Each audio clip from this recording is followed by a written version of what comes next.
Good afternoon and welcome to the 131st of the COVID calls. This is a daily discussion of the COVID-19 pandemic with a diverse collection of disaster experts.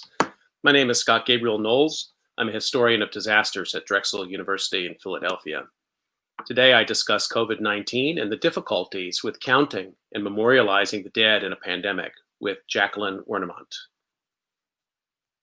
Just a reminder, you can catch COVID Calls live every weekday at 5 p.m. Eastern Time on YouTube. Just go to the COVID Calls YouTube channel to watch. You can also watch COVID Calls on Facebook Live and on Periscope. You can hear COVID Calls anytime recorded as podcasts on Spotify, iTunes, Podbean, or anywhere you get podcasts. You can also keep up with COVID Calls via Twitter using the handle @US of Disaster or @COVID Calls. Please help spread the word and send suggestions for guests and future topics. Please feel free to suggest yourself as a future guest. As of today, September 21st, 2020, there are 31,110,407 confirmed cases of COVID-19 globally, according to the Johns Hopkins University Coronavirus Resource Center. That's up from 30,316,394 cases reported on Friday. 6,816,046 of those cases are reported in the United States. That's up from 6,710,585 reported Friday. There are now a total, according to Johns Hopkins University, there are a total of 199,636 deaths reported in the United States, up from 198,197 reported on Friday. As a way to bring some humanity to the numbers, I've been reading a life story or a story of advocacy for those impacted by the pandemic. I'd like to continue that now with a story out of Louisiana. Headline: Some Louisiana nursing homes are undercounting coronavirus deaths, coroner data reveals, by Gordon Russell. This appeared in NOLA.com yesterday, September 20th. At least 8 residents of the Maison Orleans nursing home in uptown New Orleans have died from the coronavirus, according to records provided by the Orleans Parish Coroner's Office. The State Department of Health only lists 3 Maison Orleans residents among Louisiana's 5,172 COVID-19 deaths. A similar disparity exists with the figures at Metairie Healthcare Center. The Jefferson Parish Coroner's Office shows 17 residents there have been lost to the coronavirus. The state's dashboard only lists 12. It's not clear what's behind the discrepancies. Officials at both nursing homes declined to provide information on their data collection and reporting or rationale for the different counts. The state's numbers are reported by the nursing homes, while the coroner's offices, which by law must be notified of all coronavirus deaths, generate their own numbers. It's very concerning, said Denise Botcher of AARP, a group that has long argued that Louisiana relies too much on nursing homes to care for older adults. It should concern elected officials. And families and all of us who plan to get older, quite frankly. Our strategies are only as good as our data. If deaths are being underreported for whatever purpose, that's a problem. The question is, do we have the best data? If the answer is no, we just don't have that luxury to say that's okay. While the cause of the discrepancies is unclear, the vast majority of Louisiana nursing homes, including both Maison Orleans and Metairie Healthcare, are for-profit businesses that compete for customers. Their ability to contain COVID-19 and keep residents safe from an infectious disease will likely be a metric that future residents and their families will examine closely. The inconsistencies in reporting deaths at Louisiana nursing homes appear to go well beyond the glaring disparities found at these 2 facilities. In fact, the State Department of Health keeps aggregate data on nursing home deaths, and it shows that 2,225 Louisiana nursing home residents have died of the coronavirus, according to spokesman Kevin Litton. That works out to 43% of the deaths recorded in the state to date. But that total comes from the Office of Vital Records, a subset of the Department of Health, which gets its data from coroners. Nursing homes have only self-reported 2,044 COVID-19 deaths to the state, meaning that nearly 1 in 10 nursing home deaths is missing from the state's public dashboard. The data compiled by the Office of Vital Records, which state officials consider the gold standard, is not made public except in the aggregate, Litton said. Efforts by NOLA.com to scrutinize more closely how coronavirus deaths are reported around Louisiana have been frustrated by a number of factors, none larger than the unwillingness of most of the 64 parish coroners to provide detailed information on COVID-19 deaths in their jurisdictions, though state law makes clear that data is a public record. The Times-Picayune and the Advocate newspapers filed public records requests with every coroner in the state. Some never responded, while most who did replied that they would charge $7 for each death record, meaning it would cost tens of thousands of dollars to collect the data statewide. A few coroners, including those in Jefferson, Orleans, Ouachita, and Tangapoa parishes, have been more helpful, providing the information either for free or at a more reasonable cost. The most recent death of a Metairie Healthcare Center resident occurred on May 27, according to the Jefferson Parish coroner, and the most recent death of a Maison Orleans resident was May 11, the Orleans coroner said. In other words, it's been almost 4 months since a resident of either nursing home died, and yet the state's public tallies still don't come close to matching those of the parish coroners. The nursing home industry is among Louisiana's most powerful political lobbies, using its influence in the capital to secure favorable reimbursement rates and to block efforts to boost home-based health care, which are backed by groups like AARP and favored by many seniors. AARP argues that Louisiana's disproportionate reliance on nursing homes has had deadly consequences during the pandemic, because seniors living at home might have been less vulnerable than those in group settings. When the pandemic began, Governor John Bell Edwards' administration started reporting clusters of cases at specific facilities, but the administration then stopped doing that for a period of weeks, a change officials said was not sought by the industry. In mid-May, amid pressure from legislators and a federal requirement that such data be reported to the Centers for Medicare and Medicaid Services, the Edwards administration again began collecting data from nursing homes and posting it weekly. It was the public's first detailed look at the vastness of the toll in nursing homes, where roughly 40% of Louisiana deaths have occurred. Metairie Healthcare is owned by Ronnie Go, who owns a number of other nursing homes and is also the president of the powerful Louisiana Nursing Home Association. He's also among the most prolific donors to Louisiana political campaigns in recent years, contributing heavily to many legislators and giving more than $142,000 to Edwards' 2015 campaign alone. Maison Orleans is owned by Bob Dean, a Baton Rouge developer who owns several other nursing homes. Maison Orleans has a 1-star rating, equating to much below average on the federal government's 5-star scale. Metairie Healthcare has a 4-star rating. Botcher of AARP said it's imperative that the public and policymakers have access to the best data that exists. We need to ask what we are really doing to fix these systemic problems in nursing homes, or are we just leaving it to chance, Botcher said. It has to be a data-driven solution. If you don't have accurate data, it's hard to make the right recommendations moving forward.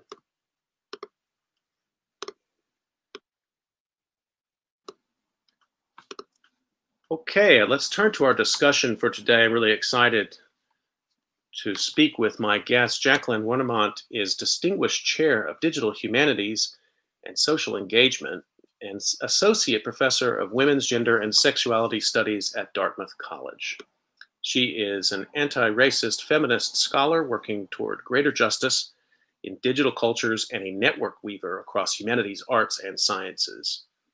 Her efforts to understand computing cultures and advance more just approaches extends beyond the writing of traditional academic books into public engaged scholarship. This has included writing for popular outlets, multimedia installations, and leading projects on privacy, intersectional approaches to technology and data, and creative communication of computing infrastructures. Her first book, Numbered Lives, Life and Death in Quantum Media, came out with MIT Press last year. It uses a 2-part structure to historicize the counting of life and death in Britain and the United States. She's also the co-editor of the recent book, Bodies of Information, Intersectional Feminism and Digital Humanities with Elizabeth Loesch. Jacqueline, thank you so much for coming on COVID Calls today. Thanks so much for having me, Scott. I'm really looking forward to the conversation. Well, let's jump right in and let's start the way we usually do, just to find out where you're calling from and how the pandemic is looking there right now. Yeah, so I'm calling from a little town known as Etna in New Hampshire, sort of surrounded on all sides by Hanover, New Hampshire. We currently have 6 active cases in Grafton County, which is the county in which I reside, and 308 in the state, 10 of whom are hospitalized. We've had 438 people who have died from COVID in the state, and 25 of those are people of color. And so, I think the numbers there tell a certain kind of story. I would say affectively, things feel pretty good. We've had a nice summer where people have been able to get out a little bit.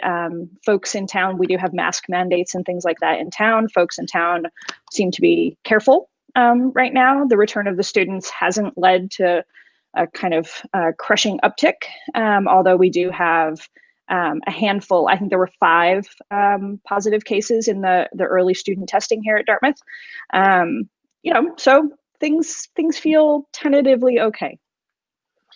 I was just up there in February. I make a trip up every 4 years. I'm one of the hated out-of-towners who comes in for the primaries and those kind of things that are going on up there. So I was up in that part of the country. And as always, when I head up there, I'm struck by how rural, once you get out of Metro Boston, how rural it really seems. But maybe that can be a little misleading around the way that community works there. What kind of politics have defined the community's reaction, even with small numbers? Have there been political struggles there around the kinds of steps people needed to take to stay safe? There have, yeah. I mean, it is the case that it is quite rural. There's a fair amount of space. My little daughter has just entered the room. Simone, do you need me or are you okay? It is okay for you to let the cat outside. Yes. I appreciate that. Thank you. See you later, Simone. So we have had political struggles. I think in the summertime, we had a fair number of folks who sort of suspiciously looked at out-of-town license plates. That sort of wave of folks fleeing Manhattan was definitely something that we saw a bit of an edge of. We didn't have too many, but a handful. And the folks that I met who were part of that wave were very mindful, right? They knew that they were coming up and enjoying a space that they didn't normally get access to. They felt really lucky. They talked a lot with folks about how they had done quarantine and everything had been sort of followed according to protocol, and they weren't coming back and forth in and out of New Hampshire or the town. So there was a little bit of tension. I would say there was significantly more tension with the official announcement that Dartmouth would be welcoming back half of our undergraduate students. There was some discussion about that over the course of the summer as the university decided what it felt like it had the capacity to do. And there was significant, there was a piece published in the paper, the local paper by the town manager about parties that had been happening in town, because we have some students who stay over the summer. A lot of reports of, we were down at X swimming hole and we saw Y number of students, snuggled up pretty closely without protective gear, things like that. And then because it took our public schools a really long time, in part because New Hampshire as a state didn't offer a lot of guidance until quite late in the year, the summer, we had a fair number of people pretty anxious about the start of the public schools. So elementary and middle school is fully in person. There is a remote option available for people. There was a lot of hand-wringing about that, I think. Understandably, people were trying to make decisions with not enough information, I think. And then the high school, I think, has a certain number of days per week that it's in, and then other parts of it are remote. But towns, different towns have taken different approaches here in even in the Upper Valley. So there's a pretty big range, I think. And then, on things like, the local area Facebook pages and community newspapers and things like that, you get a lot of the sort of live free or die impulse coming out, right? People say, oh, you don't like that restaurant isn't enforcing masking, don't go. And a lot of, it's been an interesting community balance between what might feel like shaming and what might feel like information, right? Public information dissemination. So yeah, I would say there's definitely been a fair amount of political discussion. Well, thank you for that sort of context of where you are in the world with this right now. I want to have so many things to ask you. One thing just to start out maybe is I start with the idea, even though I should know better, that matters of great gravity, like life and death, are priorities of the state when it comes to getting accurate information. When I wake up in the morning, I don't worry myself with that. And I probably spend the rest of the day being shown information of how wrong I am, starting out with that idea, but I start with it. Sure.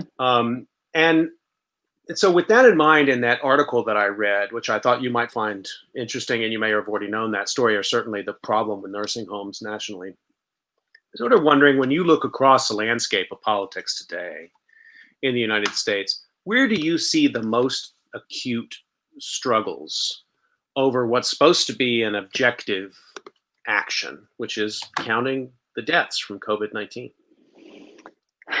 It's a great question, and it's almost like a suite of questions, right? I mean, the first thing that I would say is that counting of the dead has never ever been objective, right? And the state has never been unbiased in its efforts to collect information about the death of its citizens or people who are in the country, but perhaps not citizens. And that's part of the work that I do in my book, is thinking back to the rise of something like the plague bills and that sort of first flush of state interest in mortality, and who they were really paying attention to, right? And in the case of the plague bills, it was people who were listed as citizens and specifically as free men, which doesn't necessarily have the connotation that it might in the context of colonial enslavement, but it does speak to people's sort of fiscal wherewithal, right? So we're talking about folks who can sort of live free of indenturing of debt, right, to a landholder of some sort. So it was usually men of means, and in the UK it started out as Protestants, right? The state was only originally interested in folks who were part of the Church of England. So there, significant Jewish populations, significant Islamic populations, or Muslim populations in the UK at the time weren't considered, right, a central part of those mortality counts. So, I think today we see that being continued, right? The counting of our dead is always political. The state and I think government officials have always had kind of a range of vested interests when it comes to counting death, right? I mean, if we're going to be kind of really pragmatic about it, in some ways, counting death is about the state's obligation to senior citizens and people who it's paying out its own debt to, right? And so you think about Social Security fraud and things like that. Part of the reason the state wants to know about who's dead is so it can stop sending checks, right? If we're going to just get down to some brass tacks, right? It's not necessarily this kind of we care about our citizens and we want to understand and protect their health. I mean, there is still that, but it has always, that health argument has always been partially about making sure that the sort of economic engine of the state could continue to run. Mm-hmm. Right. And initially that was also about who could be mustered for military purposes. I think that is perhaps less so now that we're in a volunteer military here in the United States.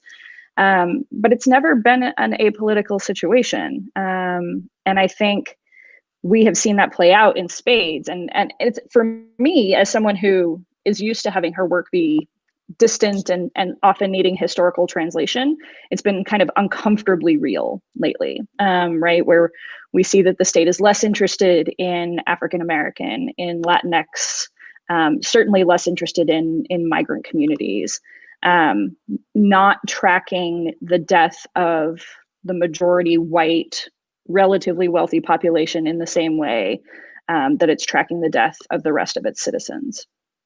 Can we go back to that earlier case? So, and talk a little bit about your book, Numbered Lives, and that case of the plague in London in the 1666, 1667, which at the beginning of this pandemic, I reread Daniel Defoe and was kind of knocked out by that in ways I hadn't expected, things I hadn't remembered there. But you said that the government there was very specific about who counted and who didn't. Can you build out that context for us a little bit? I mean, because again, I sort of begin with an idea that an accurate count is useful at a variety of sort of policy levels that you can't even fully anticipate. But that's reading a modernity back into the 17th century. That's probably not appropriate. Can you build out that context for us a little bit? Sure. Yeah. So Henry VIII, the parish clerks had a royal, essentially royal permission to collect mortality statistics back into the 14th century. And part of that came out of their original role in Catholic churches, singing prayers and doing the bead rolls, right? And so the beads were partly about who would come into the church and for whom would we pray that had already passed on, making sure that certain kinds of memorial activities were continued, religious observances. And so the parish clerks are empowered by the British Crown, including Henry VIII, to be the sole counters of mortality in England. And there's really a focus on London, right? The out parishes of London are sort of the far edge. So it's really thinking about like the urban center and not necessarily the entire nation or even the suite of nations, right? If you think about Great Britain more broadly. And that permission and that mandate meant that what they did was they sort of created a system where there were a guild of parish clerks, right, who had the authority to print the mortality bills and to sell them, and also the responsibility to report it to the national government and the city government as well. And they then broke that down within parishes, right? So individual parish clerks were responsible for their sort of, we think of a British parish as something like an analog to a neighborhood or a small city perhaps. But the parish clerks were responsible for that reporting. They would collate individual slips or individual reports that often came from what are known as searching women. These women were often wards of the parish of the church. They were often widows, although not exclusively. And they were paid actually a pretty significant living wage to evaluate the bodies, identify the cause of death if it was in any way unclear, and to verify, because usually you had families reporting cause of death to the parish clerk. Right. And the searching women would verify that, or once the plague begins to really sweep through in the 1660s, the rate of death is just so high, right, that there are literally bodies in the street. And these searching women are sent out to identify the cause of death in those particular bodies. And that had a couple of different functions, right? It was both for the reporting purposes for the parish clerk, but it was also how the wardens and other sort of militaristic police functions in the early part in early modern Britain would then go out and quarantine houses, right? So if a single person in a house was identified as having the plague, the entire house would be quarantined. It would be locked up and guards would be posted outside to prevent further spread. So it had this kind of policing function and this kind of mortality data reporting function. And it had some other kinds of social functions also, right? So the mortality bills could be bought and sold for 2p, which was a fairly reasonable price for someone of means. It would be part of like the public news. This is right at the time of the start of British newspapers. And also a running tally was printed at the bottom of the London Gazette, which was the paper at the time. And those tallies had the parish names, right? So it was a kind of geography, right, that would allow you to know where it was safe to go and where it was not safe to go because an outbreak was significant. It also had a function, a kind of community function for those who had fled, right? So wealthy Londoners fled to the countryside as much as possible, where they could be out, with greater space and cleaner air, not unlike today. And they were expected to send back money to their parishes to help support the indigent who could not leave. So it had both these sort of important governmental functions, but it also had these kind of civic functions for people who were living in the city or who were inhabitants of London. I think about the 19th century, in Britain and in the United States, and the sort of real growth of industrial capitalism as a period of time in which, the insurance industry gets started, public health gets started, and the function, the demand on sort of building a bureaucracy of counting seems to grow. I mean, do you see is there a clear breaking point at some point, some event driven break, or is it a little bit more continuous and aggregate over time, that the state just starts to take on greater functions and the demand for greater clarity around these issues? Well, I think you get a kind of parallel trajectory, right, where you have the state interested for purposes of managing its population, right? A kind of biopolitical mandate that says we have this group, we need to govern it in the following ways. But you also have the development of the insurance industry, as you're pointing to. So John Grant develops some of those early life tables, those very first sort of life statistics and those life statistical practices, right, out of the plague bills, out of the mortality bills.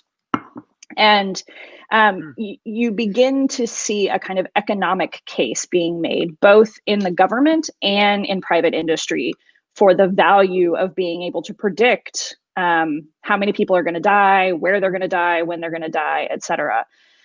So there's I think a pretty strong economic function that mortality counts serve, and that there's a continuous thread, right, from the late 16th century up to the 21st century. I mean, it's not until the 1830s in the UK that you begin to get a kind of state enrollment, state gathering of statistics on a large national level, right? So the London mortality bills tended to have this kind of more urban focus. It's not until 1900 in the United States that you get the national vital statistics system. But all the way through, right, beginning even in the 16th century with very first settler colonialist enterprises, you have people using that same technology either to report back to London on various colonial enterprises, or within sort of local municipalities as they're being stood up, as a way of sort of thinking about urban management in very early stages. And did the military, again, I'm just thinking of Britain and the United States here, did the military always have its own sort of separate set of practices along these lines? I mean, was military counting of the dead in some ways more accurate, more, I guess that tracks back to your earlier point about who actually counts in the society. So whoever was going to serve in the military was de facto in some separate class, perhaps. Can you say a little bit about that? Yeah, I mean, war casualties are an entirely separate space, right? And interestingly, right, in military space, war casualty can refer to both those who are injured and those who are killed, right? So you can, right, thinking about the kind of capacity on the battlefield, right? And one of the things that I talk about in my book, because I got very interested in a certain number of artists who, one in particular, a guy named David Gurman, who was doing installations to get at the Iraq War body count, right? Which, of course, the Iraq War, not certified as an official war in many ways, and the US government doesn't count civilian deaths. Right. And so we have this situation where even military death counts are ambiguous and highly contested. Right. So the death counts around the Iraq War, around Vietnam, even, right, are highly contested in the same way that historians really grapple with a high degree of uncertainty in pandemic deaths, going back to, the early plague deaths. So, and again, so you have these situations where a combatant, a country like the United States, a belligerent country, might have a pretty clear count of the number of soldiers in uniform who had died or who suffered injuries, and yet there's no requirement that they capture similar data for people who are on the other side. That's right. Even today. That's right. There's there's the the famous phrase, "We don't do body counts," right? And it in many ways it's true, much to the detriment of, I think, everyone involved. I put something together just a minute ago when you were talking too, that I guess I had never really thought of quite clearly, that the United States Constitution, of course, demands a census because that's about power. But it doesn't demand, as you said, until 1900. And maybe you could say, if that's by statute, that when vital records are created, that death counts become a function of the federal government. That's 110 years lapse time there. That's a long time when we think about we need to know who's alive, but worrying about who's dead is a separate problem to a certain extent. No, that's right. And for a while, the census actually tracks mortalities, but only as reported by individuals who are interviewed by census takers, right? And so there are death schedules being those sheets that are appended to the main pages of the census. At the same time, those are notoriously incomplete and tend to undercount minoritized populations in the United States pretty significantly. And even with the instantiation of the National Vital Statistics System, so right, that's 1900. You don't get full registration of all of the U.S. states until 1933. The 1918 flu is a great example of how this just didn't work out particularly well, right? So there were state health departments. Arizona, I previously taught in Arizona and did a project on the 1918 flu in Arizona. And there were state health departments, and they were collecting death certificates, right? They had mortality counts. They were sending them to the body that eventually becomes the CDC. But by our count, we went back and read every single death certificate for the year and a half span of the influenza. And by our count, they were off by at least 100% and maybe as much as 500% if you include Native American populations.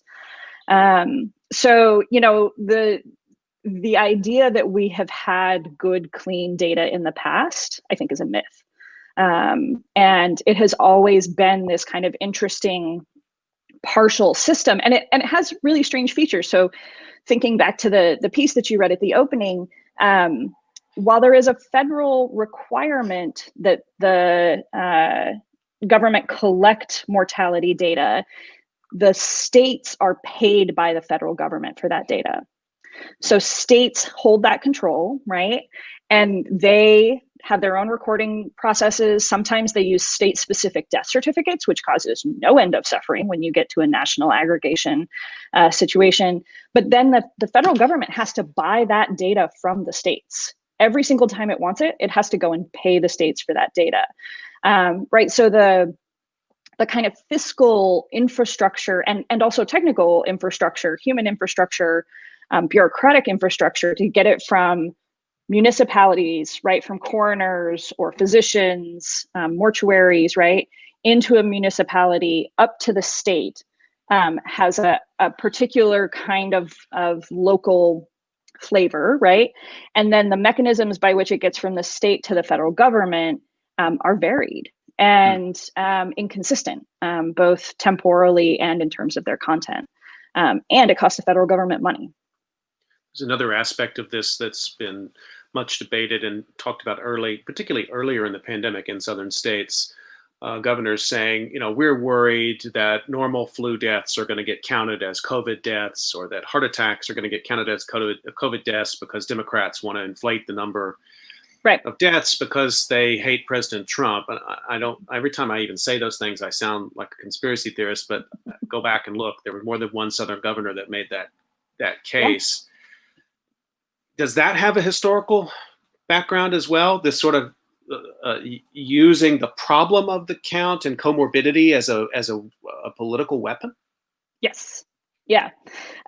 So there is certainly in the 1918 flu, there is a set of discussion, or there are a set of discussions about primary cause of death and underlying causes of death, right? And one of the reasons that there's significant fluctuation, or there's a really significant range when historians talk about the 1918 flu, is that people still have not decided whether or not they think, someone who had pneumonia with flu underlying, right? Because the guidelines, right, is that you're supposed to write down the immediate cause of death, and then underlying are the sort of subsequent lines on the death certificate, right? And if someone doesn't know, right, standard practice is to write a heart attack because everybody's heart eventually stops, and right. And so there's a lot of sort of wiggle room there, and you can see in a pandemic,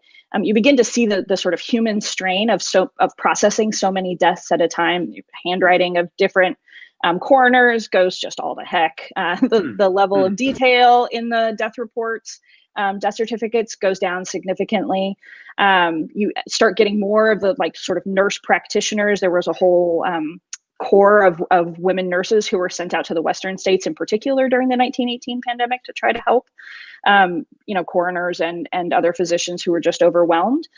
And even the category of disease, right? So the International Classification of Diseases is a global agreement about the different causes of death, right? That was something that was started in the late 19th century, so 1890s. And it isn't until it gets taken over by the WHO in 1948 that you have any kind of standardization globally, right? But HIV, for example, was a site of global political disagreement about whether or not AIDS, HIV could be listed as a cause of death.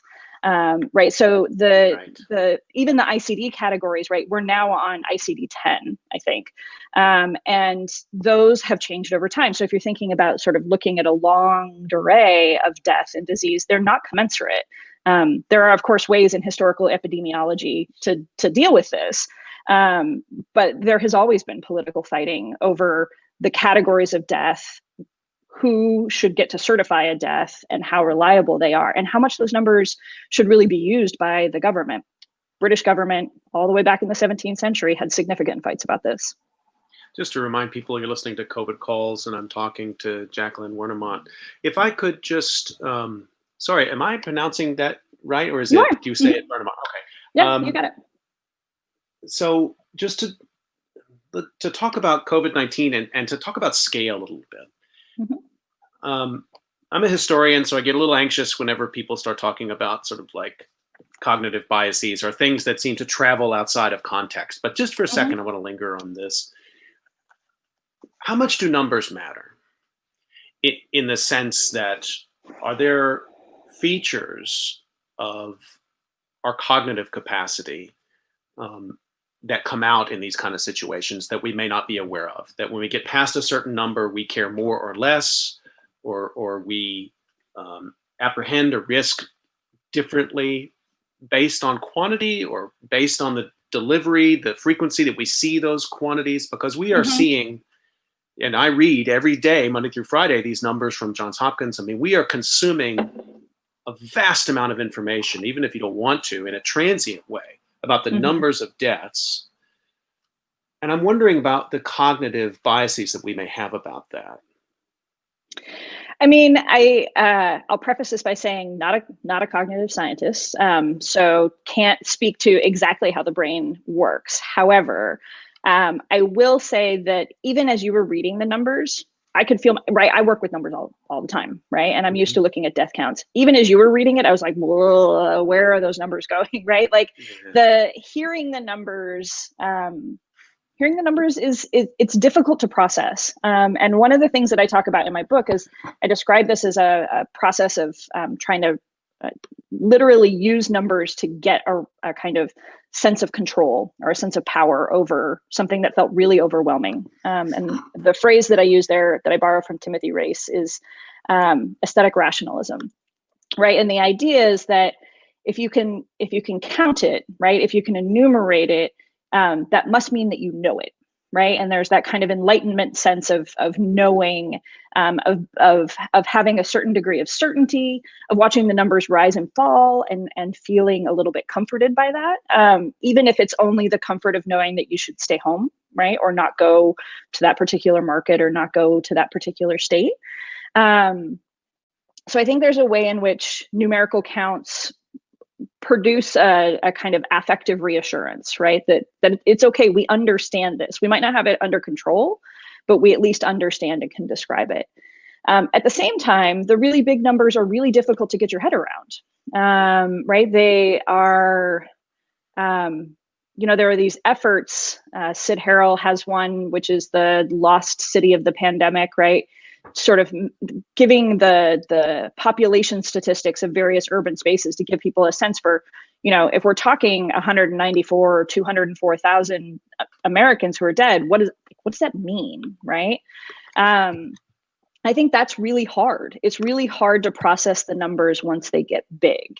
And I think my own sense is that, once you get into the 100,000 range, right, which we passed a long time ago, it becomes very difficult to visualize and very difficult to process.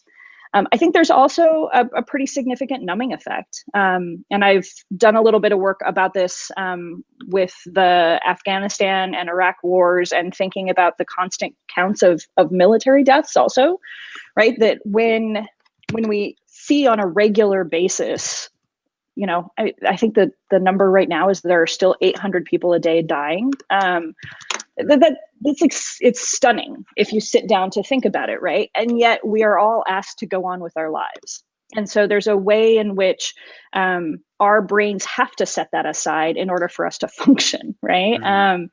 And I think we're in that right now, right? We're trying to understand how to get our heads around, how to get our imaginations around this number of dead, while also feeling like, well, I mean, I don't know. People just keep seeming to die, and the number just keeps getting bigger. And I think there's a sense of helplessness that people have. I think we see the opposite of that, right? When someone knows someone, right? Mm-hmm. I remember I had a brother who was deployed in Iraq and Afghanistan, and I didn't know anyone else who knew anybody in the military, right? And every single death that was reported in the US newspapers just kind of hit me like a ton of trucks. And everybody else was like, well, it's over there. I don't really have much context for it. I feel like we've got a little bit of that going on right now too, right? If you know someone who's died of COVID, if you've had COVID, there's a sense that these numbers are more urgent, more pressing, more awful, right? Than if you feel like, oh, I haven't been touched, but I haven't even seen it, right? Some people talk about New York City as having really experienced this in a very different way than other cities, right? Which led to subsequent waves in the Midwest and the West, right? That people were like, well, we didn't really see it. I mean, it happened in New York, and yeah, it sounded like it was awful, but we didn't see it. And New Yorkers were like, surrounded by the sounds of sirens and the refrigerator trucks. I mean, like, I think there's a real difference if it's not in front of you in some way. I've been thinking so much about the Cold War, and even it's just what you're describing here. And I was thinking about, both the government's civil defense efforts. The government used both tactics. They both deployed large numbers mm-hmm. to sort of show people like the impact of what nuclear war would look like. But if you go back and look at Survival Under Atomic Attack, which was the film and the pamphlet that they put out, it's a story of one family, basically. Mm-hmm. Mm-hmm. And the anti-nuclear movement also did the same thing. There you can find mm-hmm. them deploying both things simultaneously. I find that fascinating, and I guess I haven't thought about how that maps onto what we're looking at right now. But I wonder if you have any thoughts about that, and maybe that sort of moves us into a discussion of what a memorial could or should look like, or an ongoing set of memorial practices as we're dealing with this. Does it hinge on these numbers, or does the number become an abstraction and it becomes more about individual abilities to relate with individual suffering with a single person? I know, again, it's a whole suite of questions for you, but I'm just sort of curious how you even think about this. I mean, I think it's really tough. And it's, I think, particularly acute right now because all of our mourning practices have been disrupted, right? All of our usual strategies for coping with death have been disrupted and sort of virtualized, right? So people talk about what it's like to attend Zoom funerals and how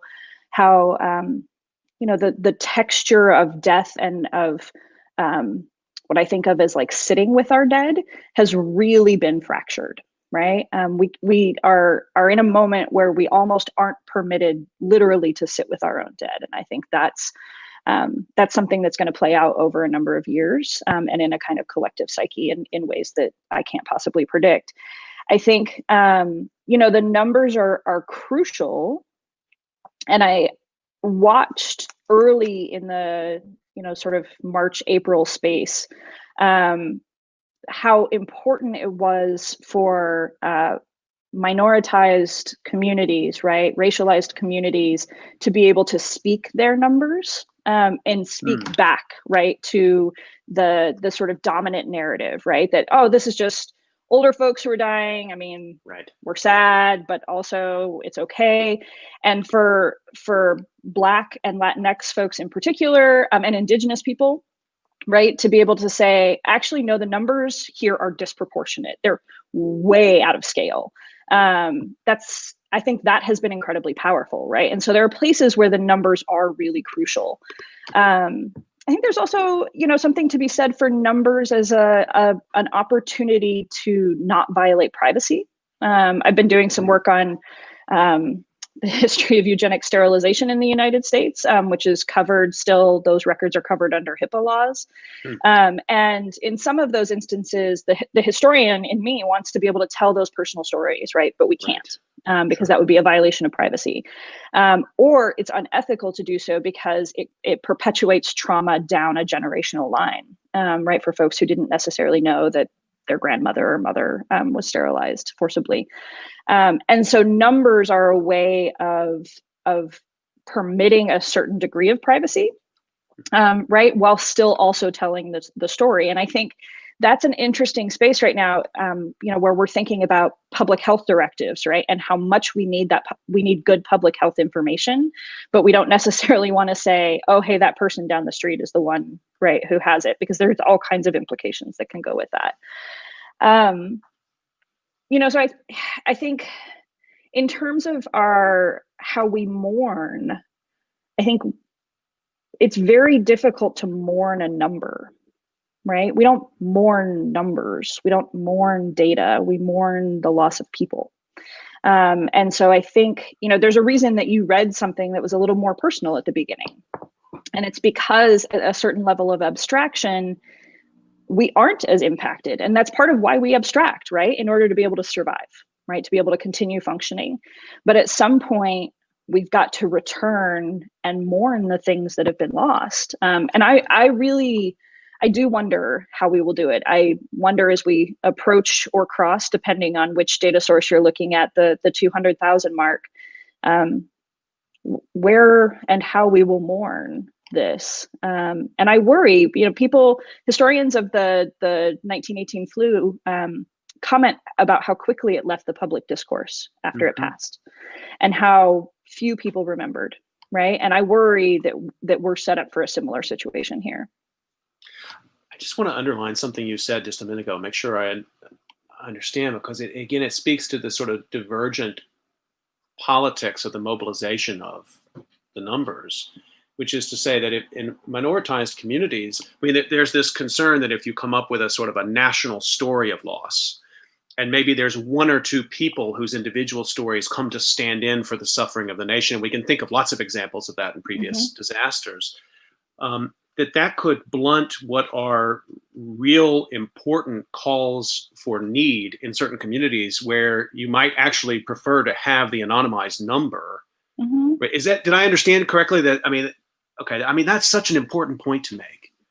Yeah, and I think, right, that's part of what you were saying earlier about the both, right?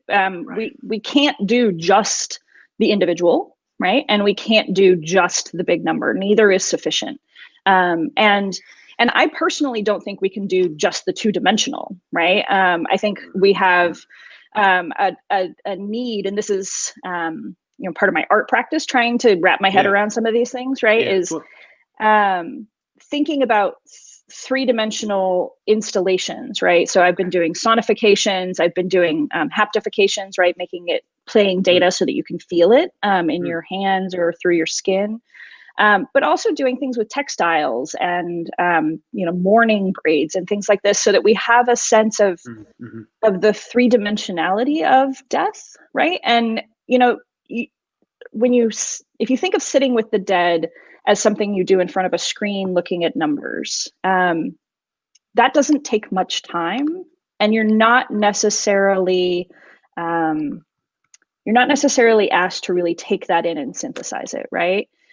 Part of what I like about things that are sonic or haptic or experiential, or some group of all of that, is that they tend to be durational, right? They take time.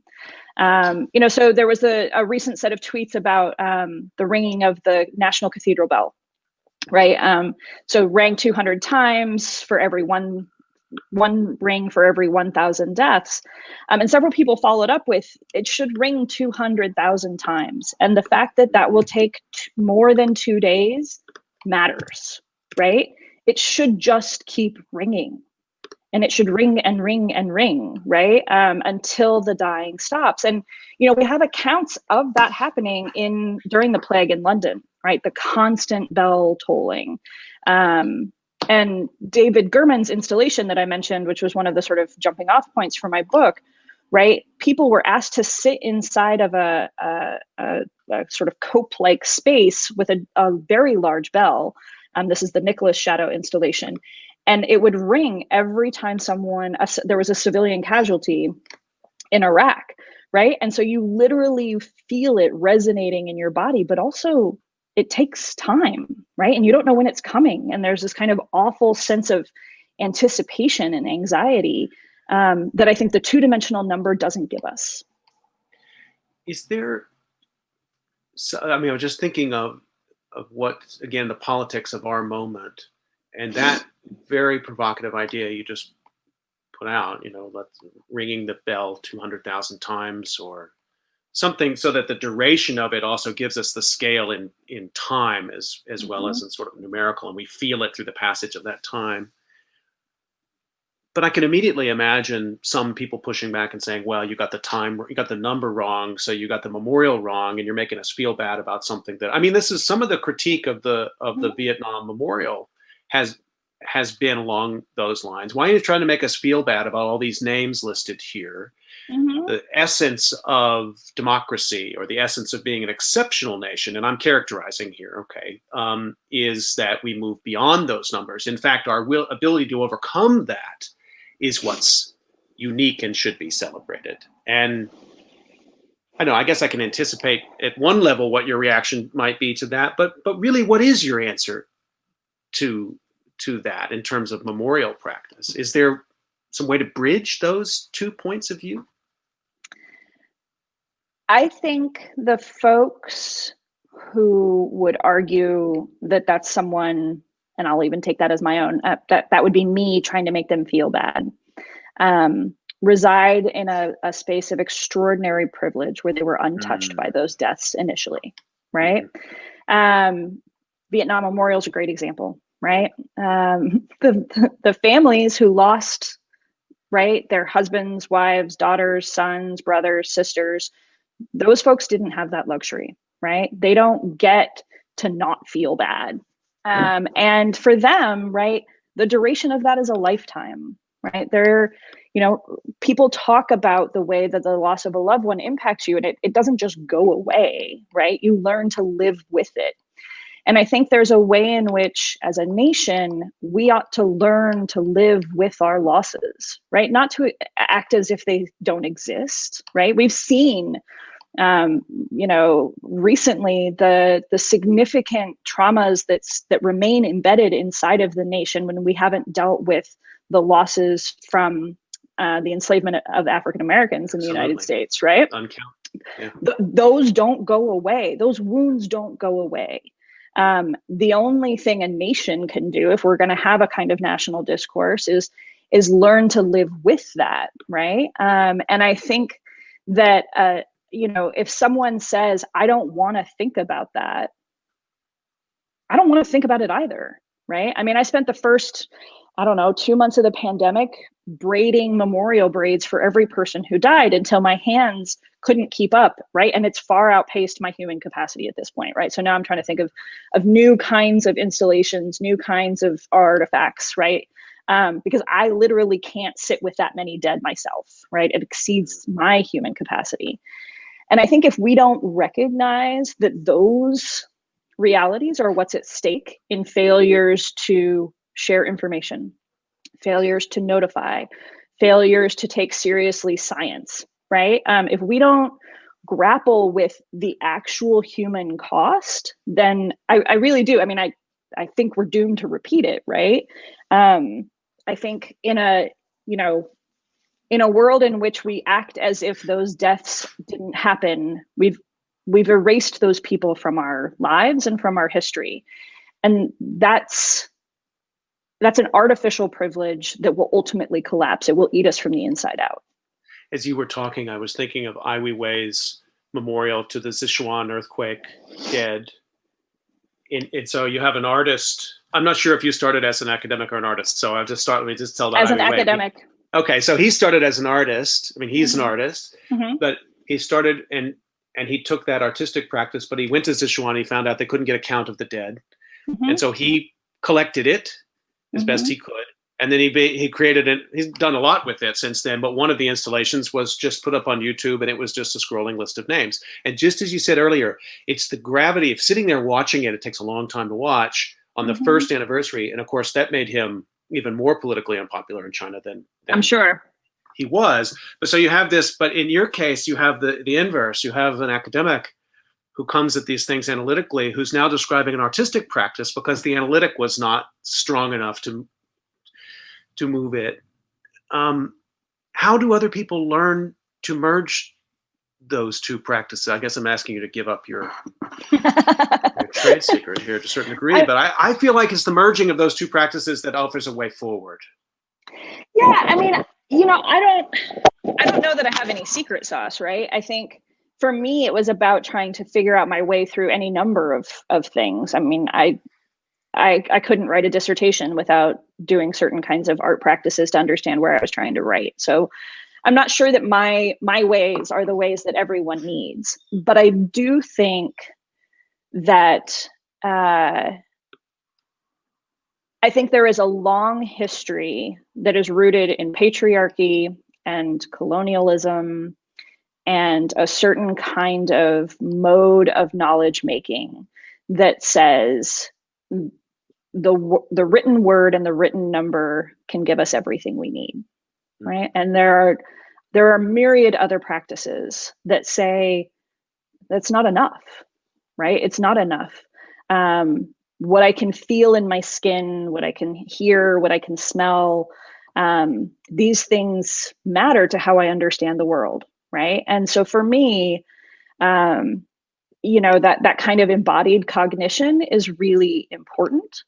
I think for people who have experienced the primary loss, they already have that, right? They remember the smell of people. They remember the scene of an event, right? If you think about the recent 9/11 discussions, right?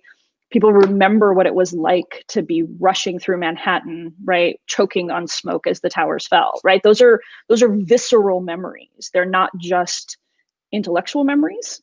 And I think, again, we learn to live with those textures of things that are no longer with us, right? And they inform things going forward. And so I do think we need to find ways of merging them, and we need as many of them as is possible, because I think those are going to be different for different people, right? Some people are going to find that sounds, literally resonate. Other people are going to find that something where I tweeted earlier today, we'd need a forest of 500 acres if we were going to have a memorial forest, right? Based on how the tree density in an average forest.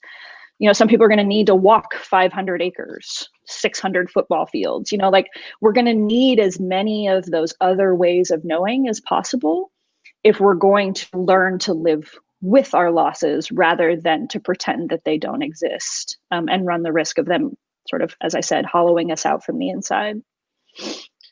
You've been listening to COVID Calls. You can catch COVID Calls every weekday at 5 p.m. Tomorrow I'll be talking to Charles Cairns about medical education in the time of the pandemic. Charles is the dean of the medical school at Drexel University. So we'll see you there at that time tomorrow for that. Jacqueline Wernemont, I hope you'll come back and talk about the art and maybe show us some of what you've been making. I know you also have a life and teaching and research and other things, but I've learned more in this hour. Thank you so much for your time today. I really appreciate you having me on. Thank you. Stay healthy, everybody. We'll see you tomorrow, 5 o'clock.